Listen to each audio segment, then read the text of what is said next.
మొన్న మధ్యన ఉత్తరాంధ్రకి సంబంధించిన ఒక మంత్రి పిఏ మీద ఆరోపణలు రావడం, ఆరోపణల మీద విచారించడం, ఆ పైన ఎవరైతే ఆరోపణలు చేసినోళ్ళే తప్పుడోళ్ళంటూ కేసు పెట్టడం ఇదంతా చూసాం. ఇప్పుడు మరి హోంమంత్రి అనిత గారి కేసులో ఏమవుతుందో చూడాలి.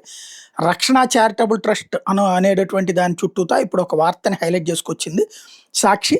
హోంమంత్రి అనిత ప్రాతినిధ్యం వహిస్తున్న పాయకరావుపేట నియోజకవర్గంలో ఎస్రాయవరం మండలంలో పెనుగొల్లు, సోముదేవుపల్లి, గోకులపాడు, ధర్మవరం, అగ్రహారం తదితర గ్రామాల్లో తెలుగుదేశం పార్టీకి చెందిన కొందరు వ్యక్తులు ఓ ముఠాగా ఏర్పడ్డారు. వాళ్ళంతా హోంమంత్రి అనిత, పిఎస్ శంకర గణేష్ అండదండలతో పెనుగోలు గ్రామంలో డోర్ నెంబర్ 2-8/2 అడ్రస్తో రక్షణ చారిటబుల్ ట్రస్ట్ ఏర్పాటు చేశారు.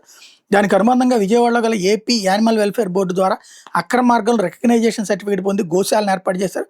అప్పటి నుండి జాతీయ రహదారిలో గోవులను అక్రమ రవాణా చేస్తున్న వాహనాలను అడ్డుకుని వసూళ్లకు పాల్పడేవాడు. డబ్బులు ఇవ్వకుండా వాహనాలను పోలీసులకు అప్పగించేలా చేసి అక్కడి నుంచి ఆ వాహనాల్లోని పశువులను తమ చారిటబుల్ ట్రస్ట్ నిర్వహిస్తున్న గోశాలకు తరలించుకునేవాడు. అదే సమయంలో ఏజెన్సీలోని పాడేరు, అరకు ప్రాంతాల్లో తక్కువ ధరకే పశువులు కొనుగోలు చేసేవాడు.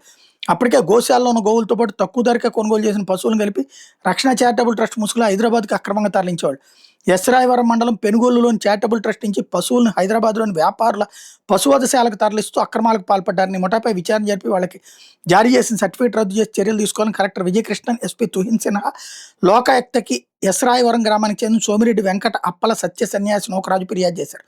ముఠా సభ్యులకు వారికి సహకరిస్తున్న వాళ్ళ వివరాలు చేర్చి గత ఏడాది ఆగస్టులో చర్యలు తీసుకోమని కోరితే పోలీసులు కేసు నమోదు చేయకపోవడం విశేషం. ఆ తర్వాత కలెక్టర్ విజయకృష్ణ ఆదేశాల మేరకు రక్షణ చారిటబుల్ ట్రస్ట్ మాత్రం రద్దు చేశారు. ఇది నిజమా కాదా అన్నది స్పష్టతను రావాలి.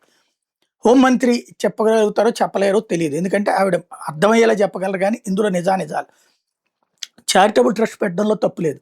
గోవుల్ని అట్లా రోడ్డు మీద బెదిరించే వాళ్ళు అయితే గోశాల ఎందుకు పెట్టాలా? గోశాల పెడుతున్నారంటే బెదిరించే వాళ్ళు అయ్యి ఉండరు. మరి ఎందుకు జరిగింది, ఏం జరిగింది అన్నది స్పష్టతనివ్వాల్సిన అవసరం ఉంది.